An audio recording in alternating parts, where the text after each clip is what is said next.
So many people in Canada responded to the Russian invasion of Ukraine with an outpouring of love for the Ukrainian people. Our partners are part of that outpouring, but there is a huge cost to living and serving in a war-torn, traumatized nation. We are grateful. And today with an update, joining us is one of our partners there, Chad Martz. Chad, thanks so much for joining us. Thanks for having me back, Cheryl. It's great to see you. We're so thankful for what you do. But here we are, just about to celebrate 3 years into this war. And we're remembering an anniversary this month that we hoped we would never have to, remember. But here we are. How are people in Ukraine doing right now after so many years of living under the terror of bombs and drones? It's a huge physical and psychological price that Ukrainians are having to pay to endure. Like it's just the unfortunate reality of living here. The closer that you go towards the front lines, obviously it's more difficult for people. But nobody is safe from rocket and drone attacks right across the country. And you know what? We're actually no different. We had a false sense of security ourselves, and where we live on the western side of the country. But over 2 weeks, we had 2 missiles taken down just behind our home, and so nobody is actually safe within the country. And for your viewers, just to get a perspective of what it's looked like over the last, 3 years, there's been 54,000 air raid sirens that have gone across the country.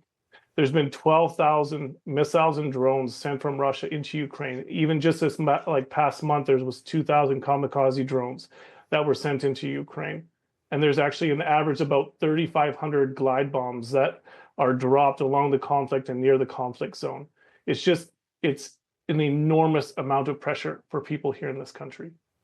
I can't even imagine. I know when you and I have talked, you've talked about just pure exhaustion, trauma, PTSD. And, it's always the most vulnerable who suffer the most. I mean, everybody is suffering in one way or another in Ukraine. Everyone knows somebody who's lost their lives or lost their legs or, have been impacted in terrible ways. But I always think of people living with a disability as one of those most vulnerable categories. Now, you recently visited with a man who was hurt or had a glide bomb land right near his house. Can you tell me about him? Yeah, just last week we traveled into the war zone to see Sasha, who you had just recently was referencing to. And he is a disabled man where this glide bomb, and just so people have an idea, that's like a 1,000 to 6,500 pound bomb. And it landed right near his house. And so he fortunately survived it. It blew out his front door and damaged his ceiling. And this, remember, is it's wintertime here. And so the only way that he was actually able to keep himself heated during those 5 days was with actually the 5 dogs that he has. And so he had nobody to look after him, nobody to care for him. But we partnered with one man from a church that's in the area, and under the lack of his own safety or the threat of his own life, he went and was able to repair the roof for him. And these are just some of the people, some of the most vulnerable that we are able to reach out to that continue to suffer during this war. I love it because people's that are giving here in Canada, that are supporting, that we're able to give to you, you can actually respond very specifically to the needs that you're coming across, which is so important. And I know you work with absolute heroes. Like right now I hear about drones hunting people, like civilians in town. And these people that you work with, these pastors, these people who are driving aid out and food and what people need, they're risking their lives and even living in damaged houses. You talked about one that had his church hit and somehow he survived. Tell me about that. Yeah, I'm hoping my emotions don't get the better of me here, but like over the past 2 months have been probably the more difficult ones in terms of what has happened to the partners that we work with. We had done a ministry with a pastor that lives in a church that had a glide bomb hit right next to it and blew out the front side. I mean, miraculously, he was in the back of the church, and so he didn't die, but he was in the building, which was very much destroyed. That left a huge crater. But this, again, is happening all the time across this country. We had another partner who had a kamikaze drone hit the home that they were staying right next to, and the shrapnel tore through their vehicle.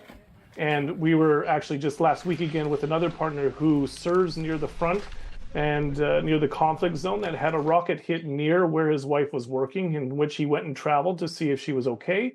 Fortunately, that she was fine. And upon leaving there along the main road, for whatever reason, he was thinking, you know what, I'm driving too slow here, and he hits the acceleration to accelerate the vehicle, and an explosion hits right behind him. It was a drone that was following him that dropped a grenade. These Wow. are the things that are happening to our partners continually, and what the cost is, and what the danger is for people to serve others.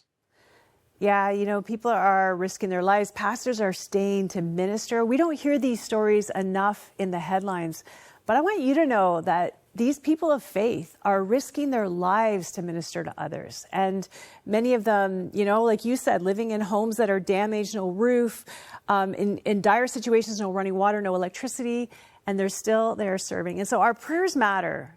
Please don't stop praying for Ukraine. It may not be in the news, but we still need to support people who are being the hands and feet of Jesus in a very tangible way. And I want to ask you to give a special 3-year anniversary gift right now. As we remember people in Ukraine, we need your help. Will you call right now, 1-800-265-3100, or give online at crossroads.ca/Ukraine. Let's let people there know that they are not forgotten, that we stand with them. I feel like it's a small thing that we can do when they're taking such huge risks. And including you, Chad, you and your wife, Mary, are doing such an incredible job. We're so thankful for you, and we are going to keep praying for you. Thank you, Chad, for all you do.